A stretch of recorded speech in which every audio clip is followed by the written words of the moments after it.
उस वक्त की बड़ी खबर की बात करते हैं। इंदौर का यह मामला है जहां पर अल फला यूनिवर्सिटी के मामले में अब एक्शन लिया गया है। यूनिवर्सिटी के अध्यक्ष के महू में स्थित मकान पर अब कार्रवाई की जाएगी। जावद सिद्दीकी के 4 मंजिला मकान पर यह कार्रवाई अब होने जा रही है। तो अतिरिक्त निर्माण को हटाने को लेकर अब नोटिस दिया गया है। 3 दिन का कैंट बोर्ड के द्वारा अल्टीमेटम भी दिया गया है। अवैध निर्माण नहीं हटाया गया तो कैंट बोर्ड यहां पर कार्रवाई करेगा। तो अब इस पूरे मामले में एक और एक्शन लिया जा रहा है।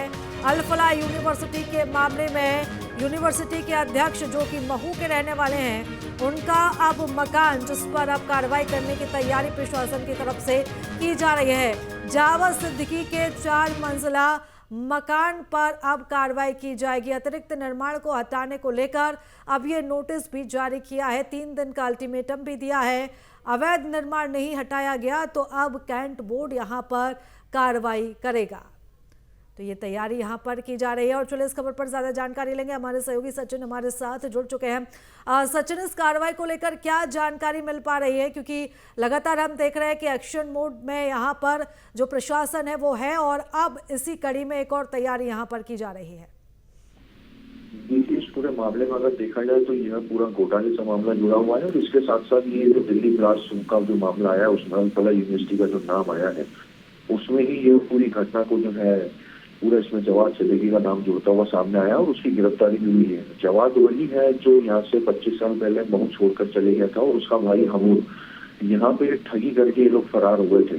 हमूद को पिछले दिनों हैदराबाद से वारंट में फरार मामले में उसको गिरफ्तार किया था। वही जो जवाद है उसकी गिरफ्तारी ईडी द्वारा दिल्ली में कर दी गई है।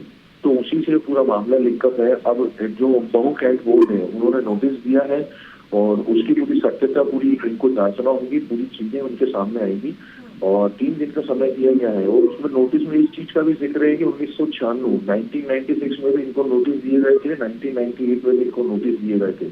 लेकिन सन 2000 से जब ये पूरा काम कर रहे थे उसके बाद से ही ये लगातार फरार हो गए थे। उसके बाद से कभी पलट के इधर नहीं आए। लेकिन बीच में महू में ये चर्चा जरूर है कि कोई चमड़े वाला परिवार, उसको ये मकान बेच दिया गया है और वो भी वहां पे यहाँ रह रहा है। लेकिन अभी इस तरीके की पुष्टि साफ इस नोटिस से होती है कि ये आज भी ये मकान जवाद के पिता के नाम का ही है, जो हाजी थे वहाँ पे, जो वहाँ पे काजी थे।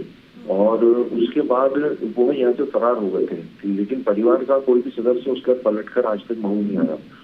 तो अब ये देखना होगा 3 दिन बाद किस प्रकार की कार्रवाई महू प्रशासन द्वारा की जाती है। जी बिल्कुल। और सचिन, बड़ी बात यह है कि यहाँ पर और भी क्या अन्य जानकारी निकलकर सामने आएगी, जांच जब आगे बढ़ाई जाएगी। आप लगातार नजर बनाए रखिएगा। फिलहाल आपका बहुत धन्यवाद तमाम जानकारी हमारे साथ साझा करने के लिए।